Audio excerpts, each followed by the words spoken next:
Chers amis, bienvenue pour notre nouvelle web-série. Alors pour ces quelques rencontres, nous allons accueillir le philosophe Jean-Michel Longniot de l'Université de Namur. Bonjour Jean-Michel Longniot. Bonjour. Merci d'avoir accepté notre invitation.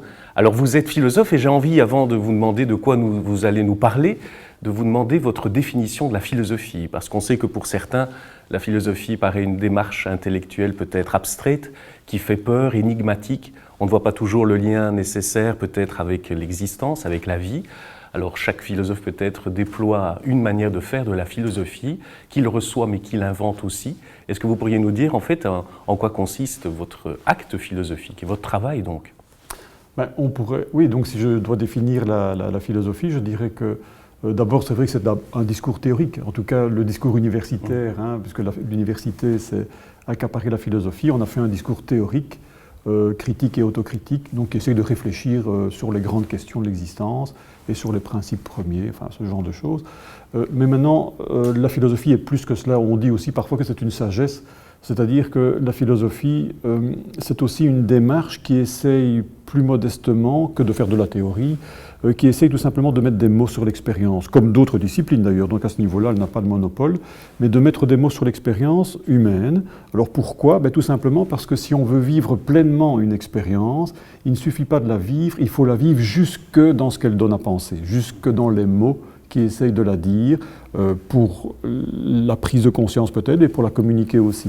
Et donc la philosophie est une des démarches qui, par sa rigueur, et par son histoire aussi, permet de décortiquer l'expérience humaine et de l'amener à cet état supplémentaire de conscience, de sens, si vous voulez, qui permet alors de pleinement profiter de l'existence humaine. Ou sinon, le risque est grand, évidemment, qu'on passe sa vie à vivre toute une série de choses sans doute, mais un peu à côté de soi ou dans l'ignorance de ce qu'on a finalement vécu et en se demandant mais à quoi ça sert, et voilà toutes ces questions habituelles évidemment qu'on retrouve en philosophie. Et vous êtes tout particulièrement proche de ces questions de vécu et d'existence, puisque outre le fait que vous enseignez donc à l'Université de Namur, vous êtes aussi, je pense, en responsabilité de conseiller éthique et que votre travail se situe donc justement dans des lieux où l'humain souffre, où l'humain se pose des questions liées à sa finitude, mais on en parlera. Est-ce que vous pourriez nous dire en quelques mots peut-être quel était votre parcours philosophique ? Eh bien, donc j'ai commencé la philosophie à Namur, puis ensuite j'ai passé toutes les étapes, enfin jusqu'à un doctorat, avant d'être engagé d'une part à Namur, donc pour enseigner, et par ailleurs travailler effectivement, comme vous l'avez dit, dans le monde de la santé. Et c'est, disons, ce qui me caractérise comme d'autres, je n'ai pas de monopole à ce sujet-là, c'est, disons, de travailler sur deux terrains. Donc, d'une part, le terrain de la réflexion, où on doit essayer de voir un peu ce que disent les philosophes et quelles sont les théories en cours aujourd'hui. Et puis, de l'autre côté, des questions pratiques. Et ce qui m'a toujours intéressé, c'était de savoir comment tout le bagage philosophique, théorique, universitaire, disons, peut être mis au service de la réflexion, donc des soignants dans ce cas-ci, dans le cadre de mon travail dans les hôpitaux, donc des soignants, voire parfois des patients eux-mêmes. Donc comment on peut essayer de les aider à prendre conscience des enjeux et prendre, c'est souvent cela qui est mon travail, de les aider à prendre une décision difficile quand on est pris entre différents dilemmes. Donc mon parcours, c'est d'avoir essayé de jongler avec les deux dimensions de la philosophie, théorique et pratique si on veut. Est-ce que vous pourriez dire qu'il y a une dimension presque clinique à la philosophie, dans le sens où vous l'entendez en tout cas ? En tout cas, à la philosophie elle-même, j'aurais des difficultés à le dire, mais dans la philosophie, vous avez une sous-discipline qui est ce qu'on appelle habituellement la morale. Aujourd'hui, on dirait plutôt l'éthique, et c'est vrai que l'éthique, autrefois on parlait peut-être de casuistique, on dira aujourd'hui vous avez l'éthique clinique, qui est donc cette réflexion philosophique sur les enjeux moraux dans des situations difficiles rencontrées par des patients, par des soignants, ou dans d'autres secteurs. Donc je travaille un peu dans l'aide à la jeunesse, dans toute une série de secteurs où il y a à chaque fois des dilemmes et des décisions à prendre. Donc, et là, c'est ce qu'on appellerait l'éthique clinique en tant que discipline de la philosophie. En tout cas, c'est dans ce cadre donc, d'une philosophie qui essaye de réfléchir le vécu et qui essaye peut-être d'aider l'existant humain à se rapporter donc à sa propre vie, à celle des autres, que nous allons vivre ces 6 capsules et que vous avez voulu concentrer ou centrer sur la question du deuil. Voilà. En fait, le deuil fait tout de suite écho évidemment à la perte et aussi à la mort. Est-ce que la mort est la porte d'entrée du questionnement philosophique ou d'une certaine manière aussi de concevoir la philosophie? Alors, historiquement, c'est vrai que quand on évoque le mot deuil, que ce soit dans le champ de la philosophie ou dans d'autres disciplines, bien sûr, on l'aborde d'abord par rapport à la mort, à la perte d'un être cher.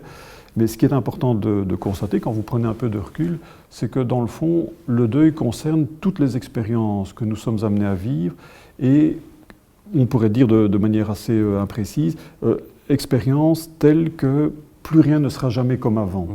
De telle sorte donc que, effectivement, je dois renoncer à vivre la vie d'avant pour vivre la nouvelle vie qui s'offre à moi. Et là, un décès, évidemment, le décès d'une personne proche, c'est typiquement l'exemple peut-être le plus radical et le plus clair, où effectivement il y a un avant et il y a un après. La personne était là, elle n'est plus là maintenant. Mais c'est vrai que vous avez toute une série d'autres expériences où vous avez de telles cassures dans l'existence. Et donc, ça en fait une expérience universelle. Donc, par exemple, vous avez des pertes d'emploi, donc une entreprise qui ferme. Pour les travailleurs concernés, les familles concernées, il y a un avant et un après. C'est clair que plus rien ne sera jamais comme avant, même si on l'espère, ces personnes pourront retrouver un nouveau boulot. Si on vit une séparation, il n'y a pas de mort, mais n'empêche qu'il y a un avant et un après dans une vie de couple ou dans une vie de famille. Vous avez donc toutes ces expériences malheureuses, une maladie grave bien sûr, ce genre de choses, qui sont des expériences qui nous ramènent à des deuils. Mais vous avez aussi, quand vous prenez du recul, des expériences heureuses, qui également renvoie à un avant et un après. Donc on pourrait prendre, comme exemple assez simple, on pourrait prendre un mariage, on peut espérer qu'il soit heureux, et c'est vrai que n'empêche que le jour où on est marié, que ce soit civilement, religieusement, enfin peu importe ici, mais que le couple soit officialisé, il y a là aussi en tout cas un avant et un après, et beaucoup témoignent de cette différence imperceptible peut-être, mais maintenant on est le conjoint d'eux, on n'est plus l'enfant d'eux, enfin voilà, il y a une petite cassure qui s'est opérée, comme quand on termine ses études. Voilà, je ne suis plus étudiant, maintenant je suis quelqu'un qui doit trouver un boulot. Donc il y a des expériences aussi heureuses. Bien sûr, et qui donc touchent la question de la temporalité finalement, ce qu'on peut appeler notre rapport au temps, temps vécu. Il y a du passé qui parfois ne passe pas, il y a du présent auquel peut-être il faut apprendre à se rendre présent, et un futur exactement. Qui ne soit pas un futur déjà mort. Donc c'est peut-être toutes ces questions que vous allez aborder, je suppose. Voilà, en tout cas pour qu'on puisse être présent au présent et que l'on puisse vivre, c'est vrai qu'il faut avoir fait ses deuils, ou sinon on est enfermé dans son passé. Donc on ne pense plus qu'à ce qu'on a perdu, qu'on ne veut pas lâcher, et alors du coup on guide toute sa vie future, tout cet avenir qu'on a encore à essayer de compenser un passé qu'on ne veut pas lâcher, et alors là c'est ce qu'on appelle alors être un mort-vivant évidemment. Donc bien évidemment. Et on pourrait aussi vous objecter, non pas objecter, mais dire pourquoi le philosophe doit partir d'une expérience de vie qui semble a priori douloureuse et difficile à vivre, qu'est le deuil, et pourquoi pas partir de quelque chose donc de plus joyeux. Est-ce que la philosophie doit toujours intégrer rapidement du négatif? Est-ce que c'est son passage aussi? Il y a une dialectique où il faut toujours qu'on parle d'abord du négatif? Ce sont souvent quand même les difficultés qui font réfléchir, évidemment. Donc il y a une pente glissante à aller de ce côté-là, parce que voilà, tout d'un coup, là, on se demande, mais c'est pas possible. Enfin, et pourquoi ça m'arrive? Pourquoi moi? Et hop, et vous avez les questions du coup qui émergent. Donc c'est vrai qu'il y a une tentation à aller d'abord de ce côté-là, tandis que le bonheur va de soi. Enfin, une fois qu'on est heureux, il faut que ça dure et on ne veut pas en sortir, alors que le bonheur ne va pas de soi. Mais enfin, là, les questions n'apparaissent plus, on profite simplement de l'instant présent. Donc voilà, il y a peut-être ça comme première explication.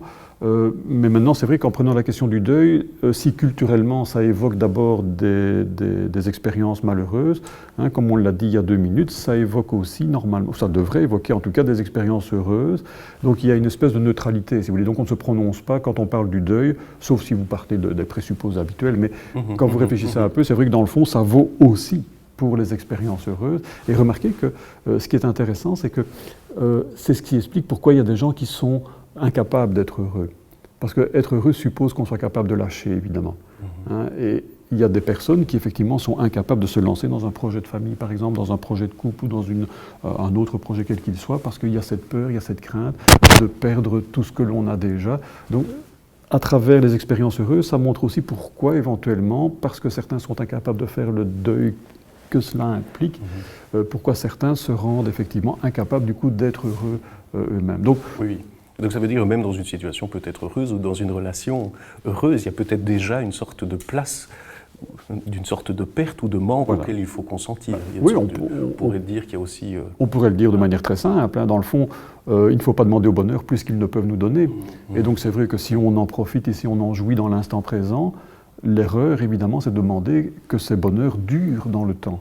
C'est donc, en d'autres termes, une invitation à toujours relancer la machine et à toujours essayer de trouver de nouvelles expériences de bonheur, hein, qui se renouvellent en permanence. Mais ça suppose évidemment une chose, c'est qu'on accepte donc de lâcher un bonheur que l'on a vécu, c'est-à-dire en faire un souvenir que l'on garde précieusement, mais accepter qu'il ne soit plus qu'un souvenir, hein, plutôt que de vouloir faire durer, hein, et de ne vivre plus que dans l'hommage à un moment perdu. Donc c'est ce petit deuil-là que beaucoup font naturellement. Donc voilà, on est content d'avoir profité d'un moment, et puis on passe au suivant, et on essaie d'inventer quelque chose. Donc le deuil pourrait se dire en termes de changement, en fait. C'est un changement, c'est un passage qui implique donc le fait que plus rien ne sera comme avant, ou que la chose vécue n'existera plus, et de façon à ce qu'on se rende disponible pour pouvoir alors vivre de nouveaux moments. Et donc c'est là qu'on retrouve la question du temps comme renouvellement impermanent, évidemment. Eh bien, nous sommes déjà au terme de cette première capsule qui a voulu présenter le cadre de notre réflexion avec Jean-Michel Longnaud sur le deuil. Merci beaucoup et nous nous retrouvons lors de la prochaine. Au revoir.